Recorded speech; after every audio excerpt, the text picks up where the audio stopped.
inna iddatash syuhuri indallah, sesungguhnya jumlah bulan di sisi Allah, sesungguhnya jumlah bulan di sisi Allah itna asyara syahran, ada 12 bulan sepanjang tahun. Dan itu Bu, karena memang udah Allah yang bilang begitu, semua kalender, semua penanggalan itu semuanya sama, punya 12 bulan dalam setahun.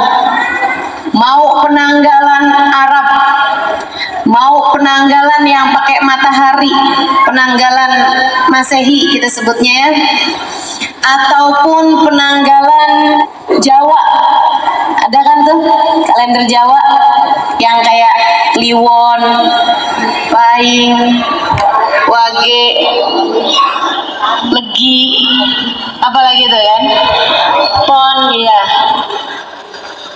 Itu tuh jumlah bulannya berapa bulan? 12. Ada lagi kalender Cina, itu jumlah bulannya berapa?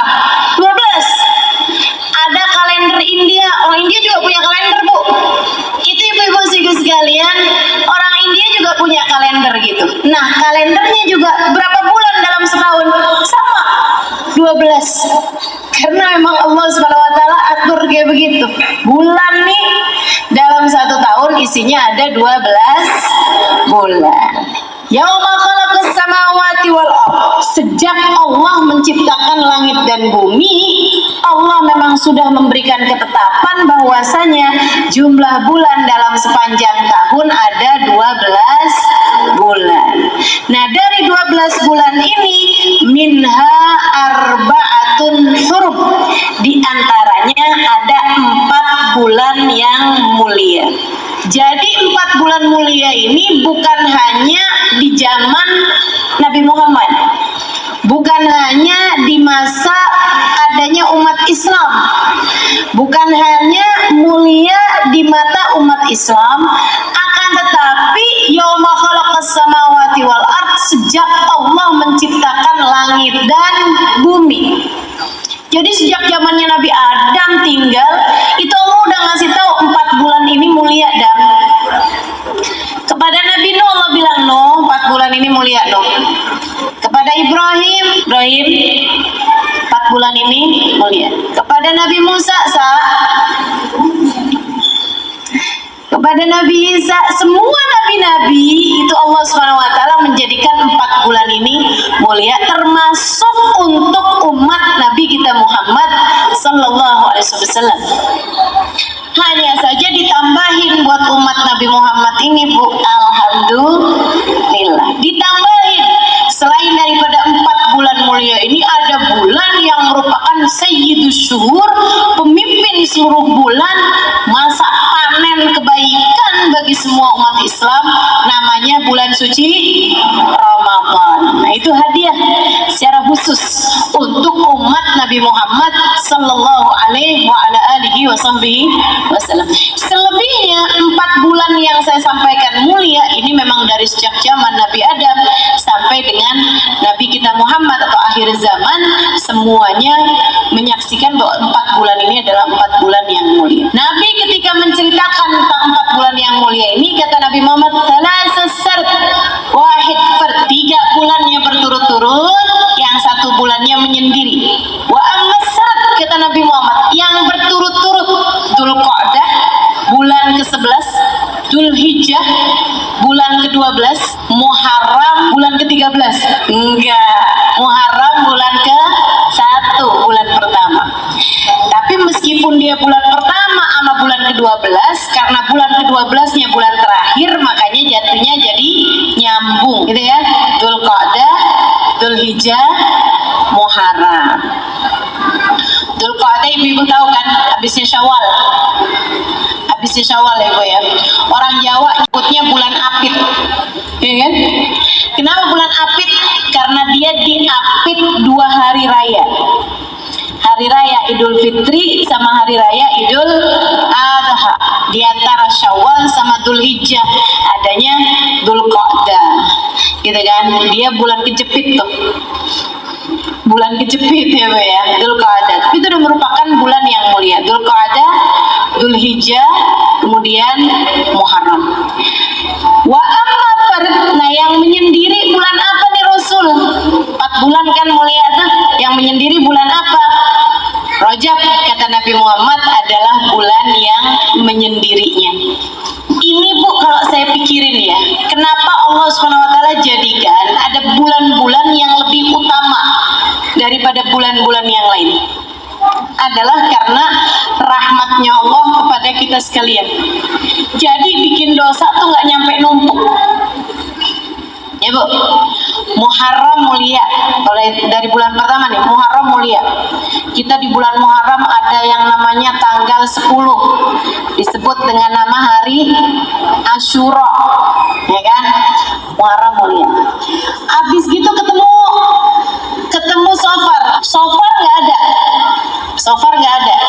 Jadi tuh kan kalau misalnya ibarat orang tuh bulan Muharram itu maju, bulan Safar itu agak mundur gitu. Tapi habisnya Safar bulan Rabiul Awal. Bulan Rabiul Awal kita maju mundur. Maju dong. Karena kan rayakan Maulid Nabi Muhammad SAW. Gegap gempita. Senang alhamdulillah. Jadi mundurnya nggak sampai lama. Alhamdulillahnya juga kita kalau ngerayain Maulid Nabi nggak cuma sebulan. Dari bulan Rabiul Awal sampai bulan Rabiul Tsani, Ibu ya, sampai bulan Jumadil Awal. Kalaupun ada mundur-mundur palingan bulan Jumadil Tsani, gitu kan? Agak mundur. Abis itu ketemu Rajab. Jadinya kita bulan Rajab maju lagi. Alhamdulillah bulan mulia. Abisnya Rajab, Sya'ban. Insya Allah tambah maju lagi Bu ya. Karena bulan Sya'ban tambah dekat ke Ramadan dan merupakan bulannya Nabi Muhammad SAW, seperti yang akan saya sampaikan. Nah, habis itu ketemu Ramadan. Wah, habis ketemu Ramadan agak mundur ke Syawal. Syawal agak males, agak mundur. Habis itu ketemu Dzulqa'dah, maju lagi. Habisnya Dzulqa'dah ketemu Dzulhijjah, maju lagi, naik lagi. Nah, itu maksudnya Allah kasih dalam setahun itu kayak begitu, biar kita tuh kalau mundur itu nggak keterusan mundur terus gitu, nggak begitu. Sebab orang hidup ini seharusnya hidupnya maju ke depan, seharusnya maju hingga sampai hari perjumpaan kita dengan Allah Subhanahu Wa Taala, kita sudah berada di tempat yang paling diridhoi Allah, insya Allah, berada di hati yang paling dicintai Allah, insya Allah, berada dalam keimanan yang paling tinggi, insya Allah, berada dalam keyakinan yang paling atas, insya Allah. Amin ya robbal alamin. Bulan Rajab nih, fa'amma farajab, kata Nabi Muhammad, bulan Rajab bulan mulia yang menyendiri jauh dari bulan-bulan yang lain-lainnya. Nah, masuk bulan Rajab ini Bu, bulan yang dimuliakan seperti yang tadi saya bilang, bahkan dari sejak zamannya Nabi Adam. Nabi Adam memuliakan bulan Rajab. Nabi Nuh, Nabi Musa, Nabi semua memuliakan. Dan bahkan sampai dengan sebelum terutusnya Nabi Muhammad, itu orang-orang memuliakan bulan Rajab. Sampai kalau ada perang di mana-mana, itu begitu masuk bulan Rajab langsung berhenti. Nggak boleh perang. Orang pada takut kalau perang di bulan Rajab, kualat. Kalau jahatin orang, memicu peperangan, berbuat apa aja sama orang di bulan Rajab tuh hukumannya itu berlipat-lipat ganda, karena bulan Rajab adalah merupakan bulan mulia. Semua orang tahu itu. Dari sebelum terutusnya Nabi Muhammad SAW, mereka sampai menamakan bulan Rajab dengan nama Syahrul Rajabil Asam. Bulan Rajab adalah bulan yang tuli. Kenapa tuli? Karena nggak kedengeran suara genderang perang. Kenapa tuli? Karena bulan Rajab nggak kedengeran suara orang berantem. Bulan Rajab nggak kedengeran suara orang bertengkar. Jadi orang lagi musuh-musuhan sekalipun gitu ya, begitu masuk bulan Rajab, kita mau labrak nih, oh jangan, besok Rajab. Nggak bisa main labrak, karena mereka takut kalau udah ngapa-ngapain di bulan Rajab itu jatuhnya nggak akan berhasil gitu. Jadi sampai disebut Syahrul Rajabil Asam, bulan Rajab tuli dari suara genderang perang. Ketika Nabi Muhammad diutuskan, Nabi Muhammad ngasih tahu bahwasanya bulan Rajab ini bukan asam, diganti sama Nabi Muhammad jadi Syahrul Rajabil Asam. Bulan Rajab adalah bulan yang dituangkan hujan rahmat dari Allah Subhanahu wa taala. Asam, pemberian Allah, ampunan Allah itu Bu dibanjiri pada bulan Rajab. Bulan yang sekarang kita sedang berada ini, ibu-ibu berasa nggak sih tahun-tahun belakangan ini kayaknya hari-hari itu jadi kayak hantu Bu, jalannya cepet banget, betul nggak sih? Kayak berkahnya waktu tuh mulai agak berkurang ya Bu ya. Dulu tuh kayak dari pagi ke siang lama gitu, dari siang ke sore lama gitu. Sekarang kayaknya melek pagi, tahu-tahu udah malam aja. Betul ya, cepet bener gitu, Masya Allah. Mudah-mudahan Allah jadikan waktu-waktu kita ini jadi waktu yang berkah, insya Allah. Amin, amin ya Rabbal Alamin. Jadi nih bulan ini bulan yang banyak dituruni ampunan dari Allah Subhanahu Wa Taala. Para ulama menyebut 3 bulan Rajab, Sya'ban, Ramadan sebagai musimul khair, musim kebaikan. Kayak orang nanam tuh Bu tuh, bulan Rajab nih musimnya padi gitu. Bulan Rajab, Sya'ban, Ramadan. Bulan Rajab bulannya nanam, Sya'ban bulannya nyiram, Ramadan bulannya panen. Kalau kagak ada yang ditanam di bulan Rajab, apaan yang mau disiram bulan Sya'ban? Kalau kamu nggak nanam, nggak nyiram di bulan Sya'ban, apaan yang mau dipanen bulan Ramadan? Kalau nggak ada yang dipanen di bulan Ramadan, Bu, ngapain kamu lebaran? Nih Bu ya, ini udah nggak ikutan nanam bulan Rajab, nggak nyiram bulan Sya'ban, nggak panen bulan Ramadan, tahu-tahu lebaranan paling seru-seru sendirian. Nah itu mestinya nggak begitu. Musimul khair, musim kebaikan, 3 bulan. Rajab, Sya'ban, Ramadan. Orang-orang soleh nih Bu, kalau udah masuk bulan Rajab, udah pada mulain semangat menyambut bulan suci Ramadan dan sudah mulain begitu banyak tambahan-tambahan kebaikan yang mereka mulai lakukan. Mulai banyakin puasa, banyakin zikir kalau udah masuk bulan Rajab. Udah masuk bulan Rajab tuh udah mulain tuh.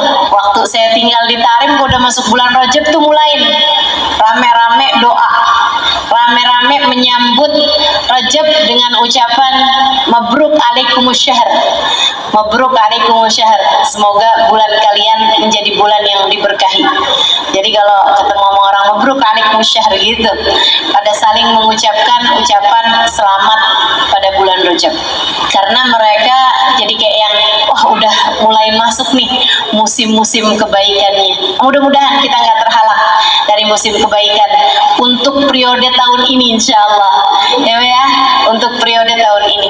Dan memang subhanallah Bu, Rajabnya bagus, kemudian ditambah Sya'bannya bagus, Ramadannya lebih bagus lagi. Coba perhatiin. Tapi kalau udah Rajabnya nggak ada rasanya, kemudian tambah Sya'bannya tambah nggak ada rasanya lagi, masuk Ramadan kayak rada-rada males gitu, ibadahnya jadi agak berat. Itu kayak orang yang belum waktunya panen tapi maksa dipanen, akhirnya pada gagal panen ya Bu ya, pada gagal mau panen kalau nggak dikerjain pada bulan dari sejak bulan Rajabnya. Dicobain deh ibu-ibu, cobain bulan Rajabnya mulai nambahin dari kebiasaan yang ibu nggak lakukan di bulan-bulan yang lain. Rasanya beda nantinya. Rasa apanya? Rasa Ramadannya. Rajab nih, tambahin kebaikan-kebaikan yang tidak biasa ibu lakukan di bulan-bulan yang lain. Apa aja? Puasanya, zikirnya, sedekahnya, gitu. Tambahin di bulan Rajab, terus jangan ditinggal di bulan Sya'ban, malah ditambahin dengan sholawatnya di bulan Sya'ban. Itu masuk Ramadan, puasanya ringan, tarawehnya enak, baca Qur'annya banyak, ibadah malamnya Rajabmu bagus, Sya'banmu bagus, Ramadannya akan berasa berbeda daripada Ramadan yang sebelumnya. Dan Bu, ini masih lagi musim pandemi, kita nggak pernah tahu umur kita sampai berapa. Sebenarnya sih nggak musim pandemi juga kita emang nggak pernah tahu umur kita berapa ya Bu ya. Cuman lagi pandemi ini suka berasa banget gitu kalau orang tuh memang nggak pernah tahu umur orang. Ya Bu, sesak sedikit mati. Apalagi yang kemarinan tuh. Kita dengar si ini meninggal ya Allah, ya Allah. Mudah-mudahan masa-masa berat itu udah berlalu. Yang sisa sekarang mudah-mudahan yang ringan-ringan aja insya Allah. Amin. Amin ya rabbal alamin. Teman-teman saudaraku sekalian yang saya muliakan, kita nggak pernah tahu apakah Ramadan yang akan datang ini adalah Ramadan yang terakhir bagi kita. Kita nggak pernah tahu sisa berapa Ramadan lagi dalam kehidupan kita. Betul nggak Bu? Bu, yang tahun kemarin masih ada dan tahun ini udah nggak ada, banyak banget loh. Dan mereka kalau kamu wawancara, Anda punya firasat apa untuk meninggal tahun ini? Mereka juga akan bilang, enggak, kita nggak punya firasat apa-apa. Kita kira sih kita masih akan panjang umur. Orang tuh sama kematian nggak tahu apa-apa. Dirimu dengan kematianmu nggak tahu apa-apa. Jangan dikira orang tuh kayak tahu ya kalau mau meninggal ya. Enggak tahu. Yang tahu kapan meninggalnya itu hanya para wali-walinya Allah, ibu-ibu sekalian. Dan saya rasa nih ibu-ibu belum jadi wali nih. Paling wali murid. Ya Bu ya? Paling wali murid. Paling mungkin masih ada yang masak di atas wali. Wali maksudnya. Tapi kalau yang wali beneran gitu saya rasa belum nih. Kita nih belum jadi wali. Ustazah dukun tahu nggak kapan matinya? Enggak Bu, nggak tahu dia kapan matinya. Mungkin setan ngasih tahu, enggak juga. Setan mah nggak suka ngasih tahu yang begituan. Nah tujuannya dia menyesatkan kok. Jadi nggak ada ibu. Yang tahu kapan meninggalnya itu hanya para wali-walinya Allah Subhanahu Wa Taala. Mereka ngerti kapan meninggalnya. Sebagian wali-walinya Allah tahu kapan mereka meninggal. Waktu Habib Ahmad bin Alwi Al-Habsyi meninggal di Jakarta Bu, beberapa tahun yang lalu. Saya udah di Jakarta waktu itu. Saya dengar kabar beliau meninggal dunia, ya Allah. Beliau ini adalah munsibnya Al-Habsyi, ya. Beliau tinggal di kota Sewun. Kemudian ayahanda beliau itu meninggalnya di Indonesia, di Palembang tepatnya, tapi kemudian dikuburkan di Solo, di Masjid Riyad yang ada di Solo sana. Itu ada makam wali min auliyaillah namanya Habib Alwi bin Ali Al-Habsyi, penulis Maulid Simtuduror. Nah anak beliau, ibu yang tinggalnya di Arab itu ada satu namanya Habib Ahmad bin Alwi bin Ali Al-Habsyi, ibu ya. Yang tinggal di Arab satu, sisanya yang lain tinggalnya di Indonesia, banyak di Solo, banyak karena ayahnya kan hijrah ke Indonesia dan berdakwah di Indonesia. Nah ini anaknya nih Bu nih nggak pernah ketemu ayahnya. Jadi anaknya dari dia masih kecil itu ayahnya udah datang ke Indonesia, terus tinggal di Indonesia, nggak pernah balik lagi ke kota Sewun, beristri beranak di Indonesia sini. Jadi anaknya yang satu tuh Bu yang di Sewun itu nggak pernah ketemu sama ayahnya. Zaman itu kan Bu kalau mau dari Sewun, ibu tahu Sewun di mana? Oh nggak tahu ya, dikirain sebelahnya Citayam kali tadi saya cerita ya. Iya, Sewun itu Bu salah satu kota yang ada di provinsi Hadramaut, Yaman. Tempat saya belajar dulu namanya Tarim. Tarim Sewun tuh hanya sekitar jaraknya 60 kilo aja. Ya, jadi Jakarta Bogor lah gitu. Itu antara jaraknya Tarim sama Sewun gitu. Di provinsi Hadramaut di sebuah negara namanya negara Yaman. Nah, zaman itu kan Bu dari Yaman mau ke Indonesia mesti naik kapal laut berbulan-bulan. Jadi orang sekali ke Indonesia udah nggak balik lagi gitu, nggak bawa istri, nggak bawa anak gitu kan. Di sini jadinya beristri dan beranak pinak gitu kan, cucu-cucu semuanya di sini gitu. Nah Habib Ahmad itu nggak pernah ayahnya. Sampai ketika zaman udah belakangan nih, tahun-tahun udah belakangan di atas 1990, 2000, 2010 ke belakang sampai sekarang 2002, itu kan baru gampang tuh naik pesawat cuman beberapa jam gitu. Habib Ahmad mulai sering datangan ke Indonesia untuk mengunjungi saudara-saudarinya, ketemu sama kakak adiknya. Satu waktu Habib Ahmad lagi ada di Indonesia, Bu, beliau meninggal dunia. Beliau meninggal dunia, Bu, rebutan jenazahnya. Orang alim tuh kayak begitu, kalau meninggal orang-orang pada rebutan jenazahnya buat dikuburin di negerinya. Ibu bayangin kalau ibu meninggal, rebutan apa enggak kira-kira daerahnya tuh? Yang ada malah jangan dikuburin di sini dah. Ya Allah, ya Allah.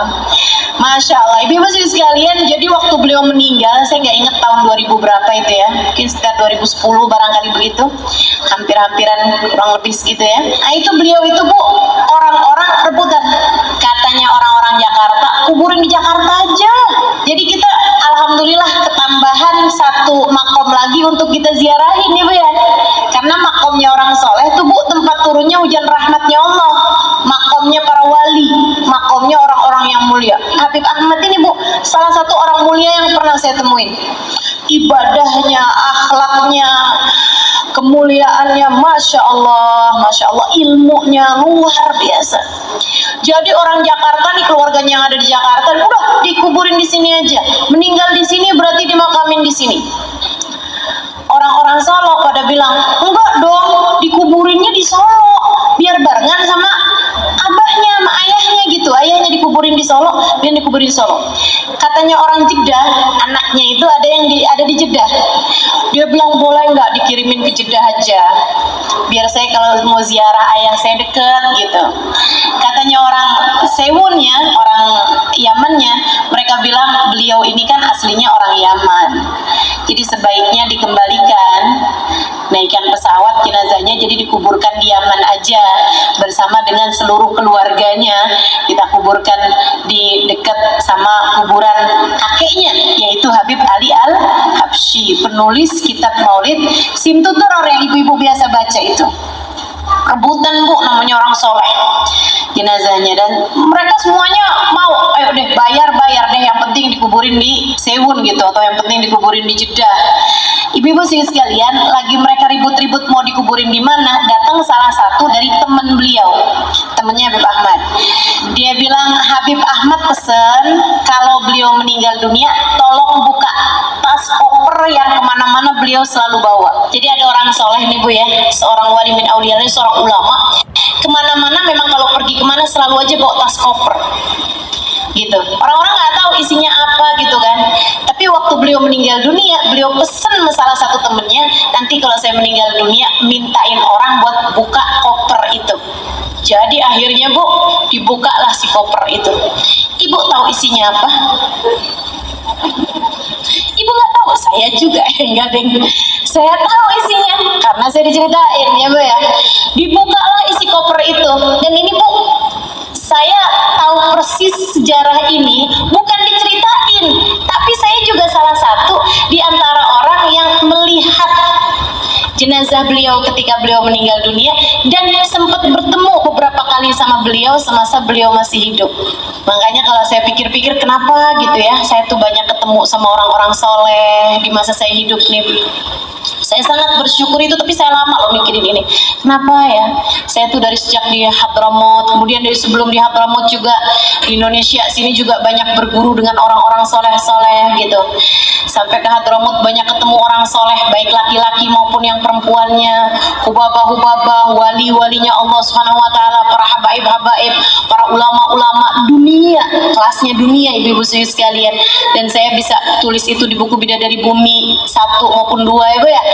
Itu setelah saya pikir-pikirin, subhanallah, emang kayaknya kenapa saya mesti ketemu sama banyak orang-orang soleh di atas muka bumi ini, selain mudah-mudahan itu rahmat Allah buat saya, juga karena Allah tuh sayang sama ibu-ibu semua nih, biar ada yang bisa saya ceritain sama ibu-ibu, biar ibu-ibu ngerti gitu. Walaupun ibu-ibu nggak ketemu nih, kata Allah, nih saya kasih buat kamu, kamu nggak ketemu sama mereka, tapi saya kasih buat kamu seseorang yang saya izinkan ketemu sama para kekasih-kekasih saya, sehingga dia bisa menceritakannya kepadamu tentang kekasih-kekasihku. Nah, Allah rahmatnya terhadap dirimu luar biasa. Ini salah satunya nih, Habib Ahmad ini, ibu saudara sekalian, Habib Ahmad bin Alwi Al-Habsyi. Saya sempat berjumpa sama beliau beberapa kali dan juga mendapatkan berkah doa insya Allah dari beliau juga ya Bu ya. Dibukalah Bu kopernya itu, di dalamnya Bu isinya kain kafan.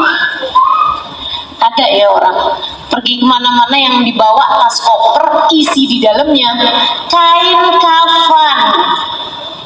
Siapa di antara kita ini yang sudah mulai mempersiapkan kain kafannya? Jadi yang dibawa dalam koper bukan surat tanah Bu, bukan STNK, mobil atau motor ibu-ibu saudara sekalian, bukan surat kendaraan, bukannya paspor ataupun visa atau apa gitu. Isi di dalamnya ibu-ibu saudara sekalian adalah kain kafan, lengkap dengan minyak wanginya, lengkap dengan sabun mandiin jenazahnya, semua udah dipersiapkan sama beliau. Kemudian ada suratnya, isi suratnya sesudah alhamdulillah wassalatu wassalam, surat itu adalah surat wasiat beliau ya Bu ya. Kemudian beliau bilang kayak begini, apabila saya meninggal dunia pada hari ini, jam ini, di Jakarta, itu disebutin sama beliau semuanya Bu. Harinya tuh waktu itu saya nggak inget banget hari apa, tapi udah disebutin harinya di situ. Itu ditulis di situ Bu, di jam, di waktu, di hari yang persis sama dengan kemeninggalan beliau. Udah janjian rupanya sama malaikat Israel, para wali-walinya Allah tuh udah saling kontak rupanya sama malaikat Israel. Aneh kapan meninggal kasih bocoran apa kayak begitu, sampai persis Bu, waktunya, harinya, tanggalnya, di tempat di mana dijelaskan sama beliau di situ. Bisa pas banget kayak begitu.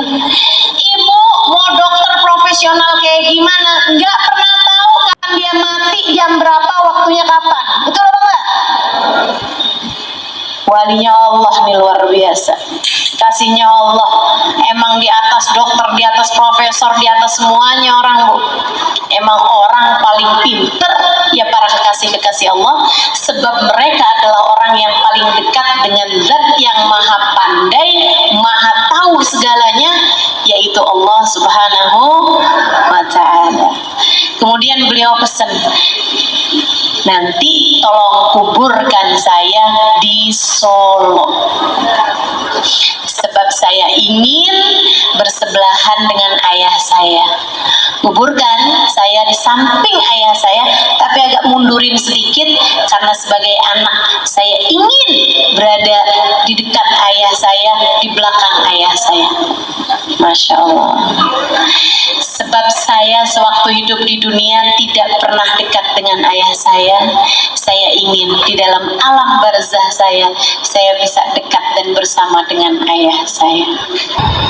Masya Allah. Ya udah deh, jenazahnya ya dikirim, dibawa, dipesawatin, ya Bu ya, dinaikin sampai ke sana.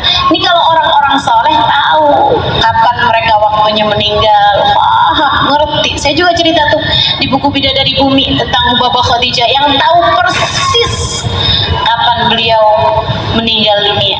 Sampai bilang sama orang yang ada di rumahnya, malam ini saya mau pergi kondangan, kata beliau. Nah buat kita-kita yang nggak tahu nih Bu, udah siap-siap aja, karena kan nggak tahu sementara kematiannya pasti datangnya. Apa yang bisa kita lakukan? Ya siap-siap, ya Bu ya. Dan persiapan paling indah adalah pada musim-musim kebaikan yang sekarang sedang kita jelang ini, yang sekarang kita sedang mulai jalani ini Bu ya. Mulai Rajab, Sya'ban, Ramadan.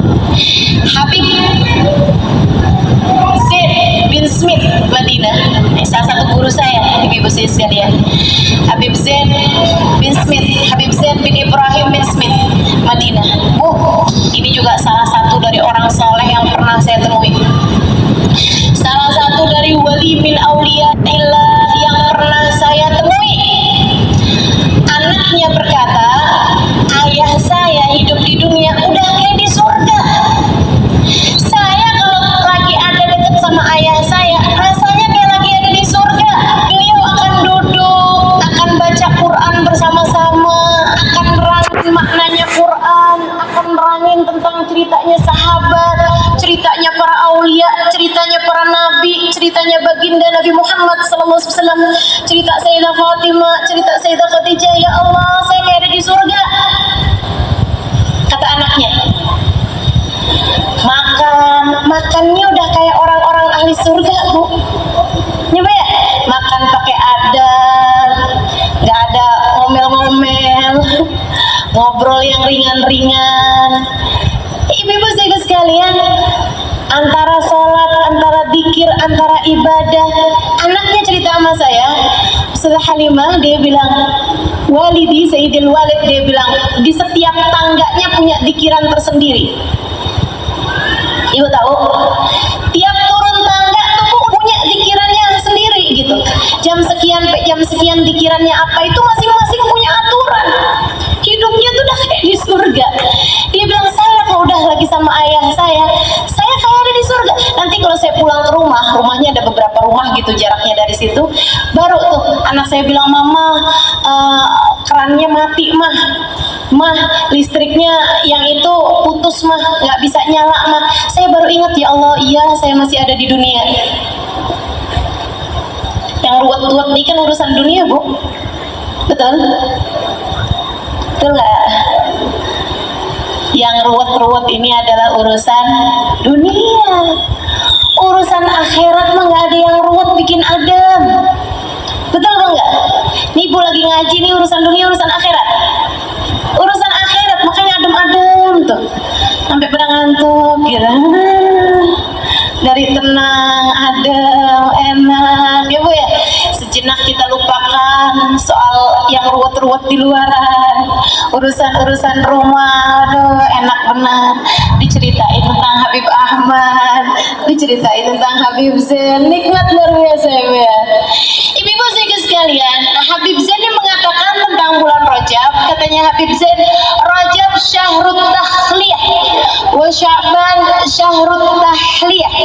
Rajab bulan berbersih, bulan bebersih, Sya'ban bulan berhias, dan Ramadan bulan bersanding. Beliau mengibaratkan kayak pengantin. Kamu nih kayak mau jadi calon pengantin, mau jadi calon pengantin yang akan bersanding nantinya pada bulan Ramadan, sanding sama yang sangat kamu cintai, yaitu Allah Subhanahu wa Ta'ala. Ibarat hubungan kamu sama Allah itu ada jadi pengantennya. Nah ini adalah musim-musimnya nih. Hubungan yang paling intim, ya Bu ya, antaramu sama Allah ini bisa terjalin pada musimul khair, Rajab, Sya'ban, Ramadan. Rajab kayak pengantin nih. Kamu kalau 2 bulan lagi mau jadi pengantin, ini kamu akan diapain? Dibersihin. Dari mulai disepa, dilulurin, ditimung, kata orang Jawa tuh. Ada tuh ditimung, apaan nggak tuh, nggak tahu saya. Pokoknya yang bangsa begitu-begitu tuh. Berapa hari sekali dilulurin, berapa hari sekali disepa, berapa hari sekali diwangi-wangiin, ya. Itu biar bersih. Sampai katanya sih pengantin tuh kalau jalanin itunya bagus, sampai-sampai kalau pas jadi pengantin itu sampai dakinya aja baunya wangi. Saya nggak tahu deh tuh. Saya nggak tahu, tapi yang pasti biar nantinya itu jangan sampai bikin malu gitu. Nah, nanti bulan Sya'ban adalah bulan berhias. Cari baju yang bagus, cari make up yang bagus, gitu kan ya. cari sepatunya, sendalnya yang cakep, semuanya dihias-hias. Nah tuh nanti kalau bulan Ramadan bulannya bersanding. Kalau Rejab bebersihnya bagus, Sya'ban berhiasnya cakep, waktunya bersanding, ya Allah, pengantennya udah cakep, kan itu ya? Pengantennya wangi, ya Allah, pantas banget buat jadi pengantin yang diterima. Tapi kalau bulan Rejab nggak dipakai buat pembersih, sementara nih kita nih Bu nih, bukan hanya kotornya asal kotor nggak mandi, tapi kotornya udah kejebot got bolak-balik. Bayangin dah, kejebot got bolak-balik kagak dimandiin, gimana baunya, gimana rupanya, udah jelek bener nih. Masuk bulan Sya'ban, ya mau diwangi-wangiin juga gimana Bu, orang badannya bau, kan mestinya dibersihin dulu ya. Nah, bulan Sya'ban kita nggak wangi-wangiin, nggak cakep-cakep, nggak berhias-hias, masuk bulan Ramadan udahlah baunya jelek, rupanya jelek, bajunya compang-camping, mau masuk jadi pengantin. Kira-kira gimana nih pasangannya nih? Kamu sana deh. Makanya berasa banget puasa berat, terawih berat. Kenapa gitu? Nggak dibukain pintu. Makanya kalau kamu nggak dibukain pintu kan nggak bisa maju-maju. Akhirnya jalan di tempat, nggak maju-maju, kamu nggak masuk-masuk. Makanya perasaannya berat. Kok ini bulan Ramadan ya, tapi kok saya baca Al-Quran berasa berat banget ya. Terawih bolong-bolong nih saya nih, tiap mau terawih kayak ada setannya, padahal kan katanya bulan Ramadan gak ada setannya ya. Kamu rupanya tidak dibukain pintu, jadi kamu jalan di tempat. Pernah nggak ada bulan Ramadan yang tiap hari kamu dapat 10 juz Al-Quran? Pernah nggak 5 juz Quran? Jadi tiap 6 hari hatam. 3. Ada juga. Terus selama ini Ramadan kamu dipakai apa? Ngiterin tenaga? Atau pelajarin resep bikin kue buat lebaran? Teman-teman saudaraku sekalian, mau sampai kapan gitu? Itu sih bukan cuma terima jalan di tempat itu mah. Itu namanya mundur. Itu namanya putar balik. Kamu gak dapat apa-apa. Boro-boro masuk dalam rumah, halamannya aja kagak masuk itu mah. Bulan Ramadan, bulanmu bersanding teman-teman. Dan sekali lagi kita nggak pernah tahu sisa berapa Ramadan dalam kehidupan kita ini. Maka kalau umur kita sekarang masuk Rejab, waktunya buat minta dipanjangin umurnya sampai ketemu Ramadan. Seperti yang dilakukan Nabi Muhammad alaihissalam. Nabi udah masuk bulan Rejab, Nabi Muhammad bilang, Allahumma barik lana fi Rajab wa Sya'ban wa balighna Ramadan. Ya Allah, berkahi saya di bulan Rejab, berkahi saya di bulan Sya'ban, sampaikan umur saya sampai ke bulan Ramadan. Nabi nggak pernah minta umur panjang, Nabi nggak pernah minta umur panjang. Makanya umur Nabi memang nggak panjang, ibu-ibu sekalian. Nabi hanya minta panjang umur sampai ketemu Ramadan setiap kali masuk bulan Rajab gitu. Habis Ramadan, Lebaran meninggal nggak apa-apa deh ya Allah. Tapi ini kalau sekarang nih nanggung ya Allah, panjangin sampai ketemu Ramadan. Kita juga begitu, berharap-harap ya Allah, seenggaknya sampai ketemu Ramadan deh nih. Bentar lagi ini kan udah kadung ya Allah, masuk Rejab ya Allah, sisain sampai Ramadan ya Allah, sisain, panjangin sampai ketemu Ramadan.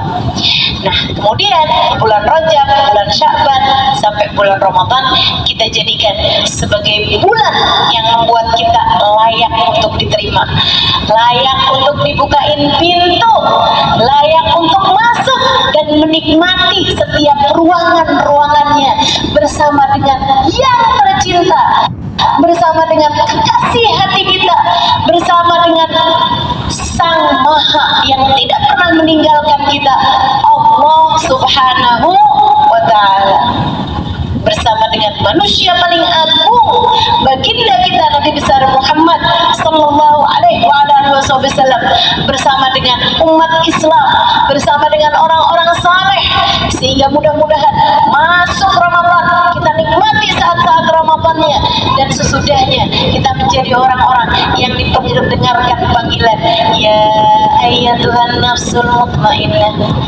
irji'i ila rabbiki radiyatan mardiyah. Wahai pemilik jiwa yang tenang, mari masuk, mari masuk. Ila rabbik, silahkan menuju kepada Tuhanmu, silahkan berjumpa dengan Allah Tuhanmu. Radiyah, dia ridho padamu. Mardiyah, kamu ridho padanya dan Allah pun ridho padamu. Kamu cinta padanya, Allah pun cinta padamu.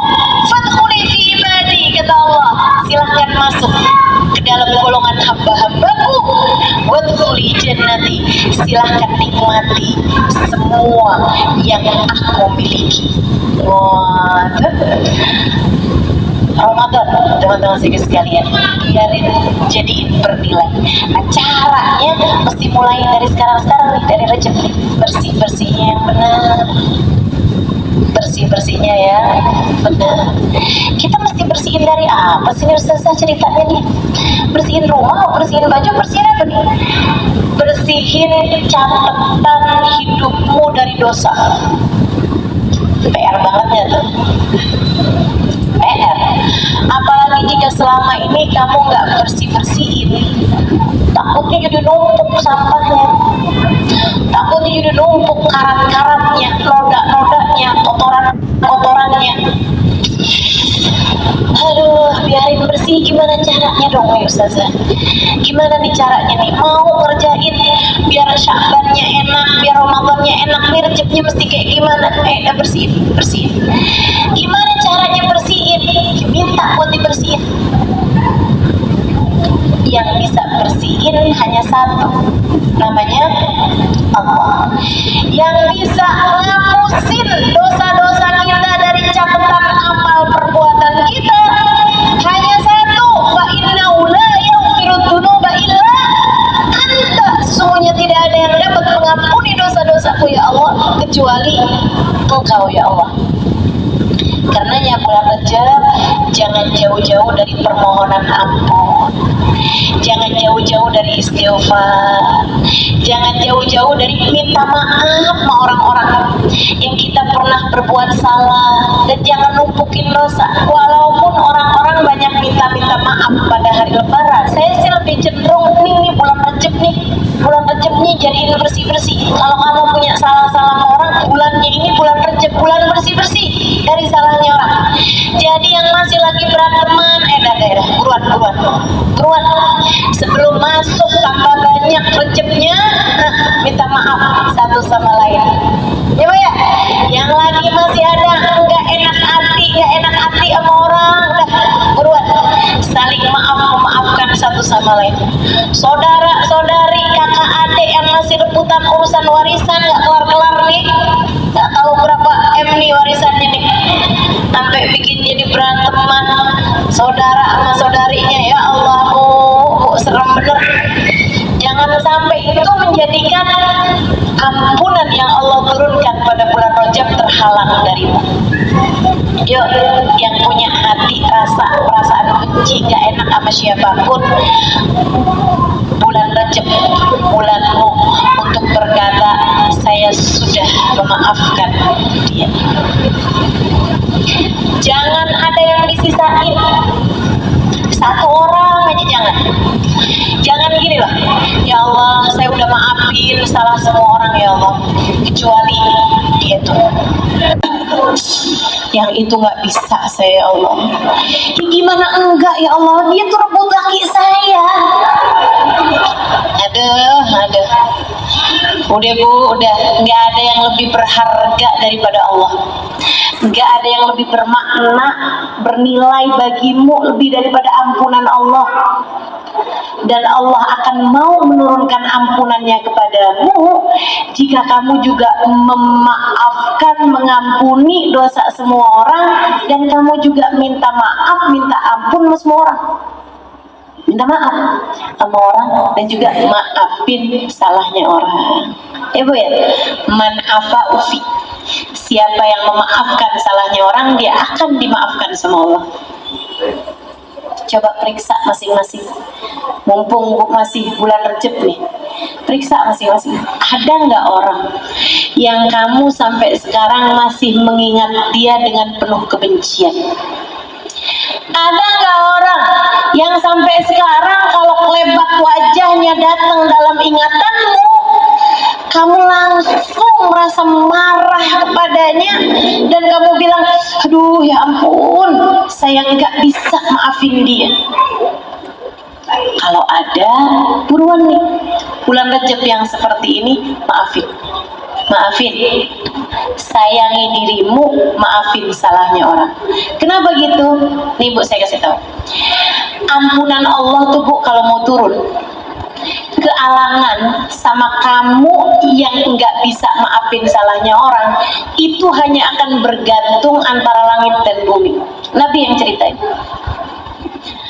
Ampunan dari Allah atau bahkan hadiah-hadiah dari Allah, rahmatnya Allah, kalau mau turun pada diri seseorang, itu ya Bu, ya, kamu berbuat kebaikan, kamu hadir di majelis, kan turun rahmat nih, turun rahmat.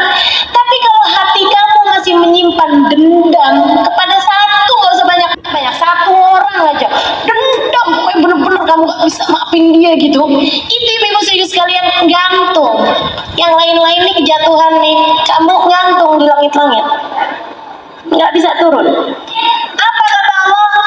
Allah bilang sama malaikat, duru kata yang salah, yang buat dia tungguin sampai dia damai, sampai dia akur, sampai dia bisa maafin, sampai hatinya lega, baru bisa turunin.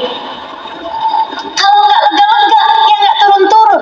Makanya kalau ibu-ibu nih, misalnya gitu ya, ibu rajin berbuat kebaikan, tapi ibu punya satu dendam yang ibu nggak pernah bisa maafin, itu Bu, yang lagi delay nih pemberiannya Allah, numpuk di atas.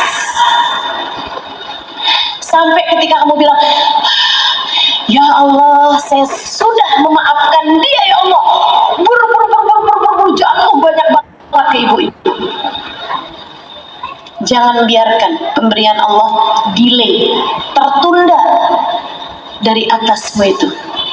Biarkan ia membanjiri dirimu, biarkan ia datang dalam hidupmu. Ngapain kamu kebencianmu kepada seseorang menghalangkanmu dari hadiah-hadiah Allah berikan padamu? Enggak segitunya berharga tuh orang sampai bisa menghalangkan kebaikan bagi dirimu. Kalau kamu menganggap orang itu enggak berharga, ya udah maafin. Betul apa enggak? Sehingga semua pemberiannya Allah datang kepadamu. Sayang. Udah lupain. Apa sih yang orang kerjain sama kamu sampai kamu nggak bisa maafin? Bu, ingat, semua yang terjadi juga dengan izin Allah. Gak ada orang bisa jahatin kita kecuali dengan izin Allah. Semuanya Allah yang nentuin Bu, dan Allah ketika menentukan sesuatu untukmu, meski sepahit apapun pasti ada kebaikan dalam dirimu.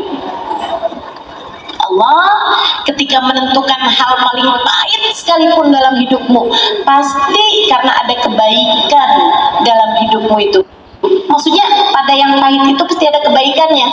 Kamu dimusuhin orang, kamu difitnah orang, kamu ditipu orang, kamu ngerasa anak kamu dicelakain orang gitu ya, suami kamu diinin orang, kamu disihir orang sampai kamu jadi sakit-sakitan, sampai kamu jadi andai kayak gitu sekalipun, nggak ada yang bisa terjadi kecuali dengan izin Allah. Nah, Allah kenapa kasih saya barang pahit kayak begini?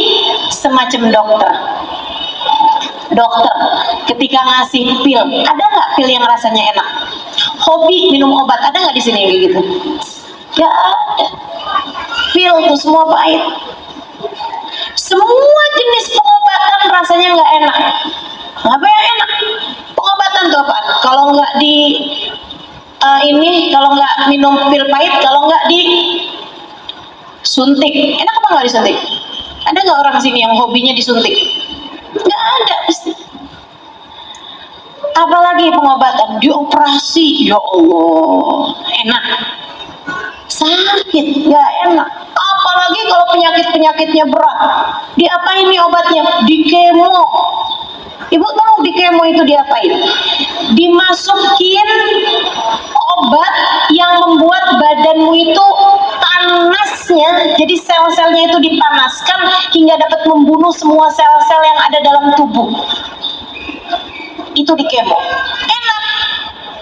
Banyak orang meninggal dunia saat sakit kanker itu ya Bu ya, bukan karena sakitnya Bu, tapi karena sakitnya kemoterapi yang mereka jalani. Ibu sekalian, sakit tuh pengobatannya nggak ada yang enak. Demikian pula dengan hal-hal pahit yang datang dalam kehidupan kita, itu adalah cara Allah sebagai dokter yang paling profesional untuk bisa mengobati penyakit-penyakit kita sekalian. Nggak apa-apa. Pil pahit itu Bu udah terlanjur nyampe di tenggorokan, dikeluarin pahit, ditelan pahit, mendingan ditelan. Bikin sehat, walaupun pahit tapi bikin sehat.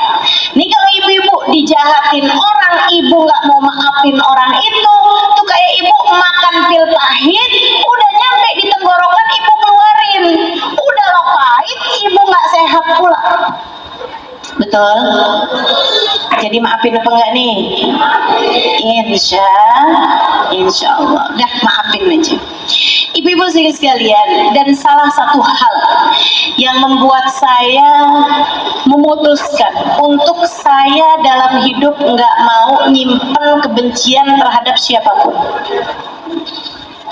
Belajar, berusaha untuk nggak naruh kebencian di hati saya kepada siapapun. Ada satu hal yang saya pikirin, kemudian saya bilang, ya Allah, saya nggak mau deh nyimpan kebencian sama siapapun orangnya saya nggak mau benci. Mau dia bikin apa dalam hidup saya, dan alhamdulillah sih juga kebanyakan atau mayoritas orang semuanya berbuat baik ya Bu ya. Jarang juga kan yang berbuat jahat sama kita ini, betul nggak? Ibu-ibu sekalian, yang membuat saya memutuskan untuk saya nggak mau punya musuh, atau saya nggak mau punya orang yang saya benci, saya taruh permusuhannya dalam hati saya selamanya gitu. Saya akan sayangi semua orang, meskipun cara sayang bisa beda-beda ya Bu ya, tapi maksudnya saya akan sayangi siapapun. Karena saya pernah dengar Hubabah Nur pernah bilang gini, guru saya, Al-Mukarramah wal Muhtaramah Hubabah Nur, mudah-mudahan Allah panjangkan umurnya, Allah sehatkan badannya. Kita para murid-muridnya masih sangat memerlukan beliau. Ibu-ibu sekalian, Hubabah Nur pernah bilang kayak begini nih, kalau kamu meninggal dunia bawa kebencian sama satu orang, gak usah banyak-banyak orang, sama satu orang, kamu nggak bisa maafin dia, pokoknya nggak bisa, saya nggak bisa maafin dia. Aduh dosanya udah sama saya, sakit hati bener-bener saya dah, gara-gara dia tuh saya begini saya begitu. Kamu nggak bisa maafin dia, satu orang. Nanti kalau ibu-ibu masuk dalam alam kubur, ketika ditanya pertanyaan man rabbuka, kamu bisa jawab. Kalau pertanyaan apa kitabmu, panduanmu dalam kehidupan, kamu bisa jawab. Pertanyaan apa, kamu bisa jawab. Pertanyaan apa, kamu bisa jawab. Sampai di pertanyaan, siapa saudara-saudaramu? Siapa saudara-saudaramu? Malaikat ada pertanyaan kayak gitunya loh. Man ikhwanuk? Salah satu pertanyaan malaikat. Nih Nabi Muhammad baik banget, udah dibocorin pertanyaannya. Itu kalau kamu punya seseorang yang kamu taruh kebencian dalam hatimu, kamu nggak bisa maafin salah orang tersebut sampai dengan kamu meninggal dunia. Waktu ada pertanyaan man ikhwanuk, siapa saudara-saudaramu, orang itu akan menjadi penghalang lisanmu dari berkata saudara-saudaraku adalah semua orang yang beriman. Al-mu'minuna ikhwani, orang-orang yang beriman adalah saudara-saudara. Kamu gak akan bisa jawab, kenapa? Ya kalau kamu anggap saya saudara, kenapa kamu musuhin saya? Kalau kamu menganggap saya sebagai saudaramu, kenapa kamu gak bisa maafin saya? Bu, dan kalau kamu sampai nggak bisa jawab pertanyaan itu dalam alam kubur, kamu nggak akan bisa call a friend. Kamu nggak akan bisa, apa yang bisa kamu lakukan, ibu-ibu? Nggak bisa ngapa-ngapain. Makanya saya pikir daripada saya nggak bisa ngapa-ngapain di sana, lebih baik saya maafin aja dari di sini. Jadi ibu-ibu sekalian yang saya muliakan, maafin siapapun yang pernah berbuat salah padamu. Banyakin minta ampun, minta maaf sama Allah Subhanahu wa taala pada bulan Rajab yang seperti ini. Ya, Bu ya. Selain daripada banyakin puasa sunnah, banyakin pikiran-pikiran, banyakin istighfar, minta maaf sama Allah Subhanahu wa taala, minta ampun sama Allah. Ibu juga banyak minta maaf sama orang-orang di sekeliling. Kemudian ibu-ibu sekalian, habis sholat subuh sama habis sholat maghrib, habisnya salam dari sholat, langsung baca Allahumma ufirli warhamni wa tub alayya sebanyak 70 kali, insya Allah. Nah, kalau kita jalanin nih dengan baik bulan Rajabnya, masuk bulan Sya'ban kita tambahin dengan sholawat kepada Nabi Muhammad, hubungan kita baik, insya Allah masuk bulan Ramadan kita dalam keadaan siap bersanding dengan Allah Subhanahu wa ta'ala, insya Allah. Rabbana zalamna anfusana wa illam taghfir lana wa tarhamna lanakunanna minal khasirin. Rabbana atina fid dunya hasanah fil akhirati hasanah wa qina adzabannar. Wa subhanakallahumma wa tahiyyatuhum fiha salam. Akhiru da'wana anil hamdulillahi rabbil alamin.